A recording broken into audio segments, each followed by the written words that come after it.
c'est de l'écologie forcée et les entreprises de gestion des déchets n'ont plus le choix. Soit elles se réinventent, soit elles disparaissent sous le poids des nouvelles régulations environnementales et des attentes croissantes de leurs clients. La directive CSRD pour Corporate Sustainability Reporting Directive impose désormais aux grandes entreprises une transparence totale sur leur impact carbone, y compris celui lié à leurs déchets. Dès lors, seules les entreprises capables de réduire drastiquement leur empreinte carbone pourront répondre aux nouvelles exigences et éviter une sanction implacable du marché.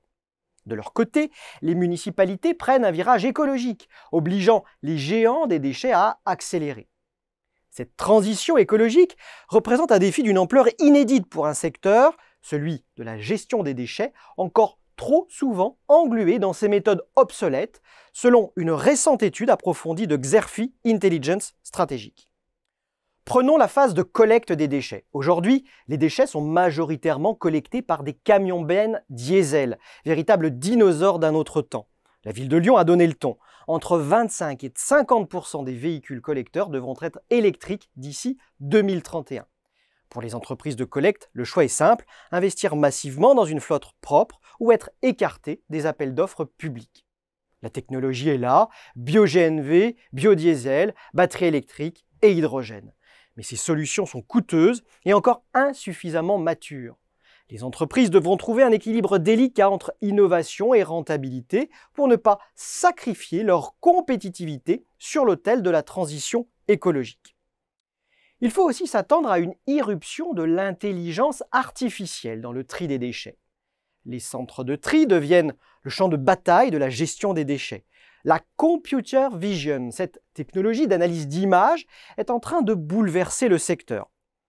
L'exemple du robot Max IA de Veolia est édifiant. Il effectue 1,5 fois plus de gestes de tri par heure qu'un humain. Fini les erreurs de tri et les pertes de matières recyclables. Les machines surpassent l'homme et le secteur doit s'y préparer. Le groupe Branjon, pour sa part, ouvre la voie avec un site de tri unique en Europe, capable de récupérer 80% des déchets jusque-là enfouis. L'enjeu est clair, qui investira le mieux dans l'intelligence artificielle dominera le marché. Mais il y a aussi l'impératif de mise en place d'une véritable économie circulaire. Face à l'épuisement des ressources et à l'instabilité géopolitique, le recyclage devient la nouvelle frontière. Les entreprises doivent investir dans des filières encore balbutiantes comme le recyclage chimique des plastiques ou la récupération des métaux stratégiques issus des déchets électroniques. Des projets d'envergure se multiplient, Eastman en Normandie, Suez en Moselle. Mais il faudra plus que des investissements sporadiques pour survivre. Seules les entreprises capables d'évoluer vers une valorisation maximale des déchets resteront pertinentes. Le secteur des déchets n'est plus une simple industrie de services.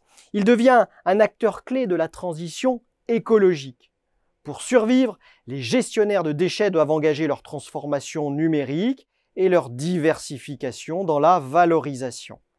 Les déchets, hier symbole de gaspillage, deviendront demain la matière première d'un capitalisme vert ou ne seront plus.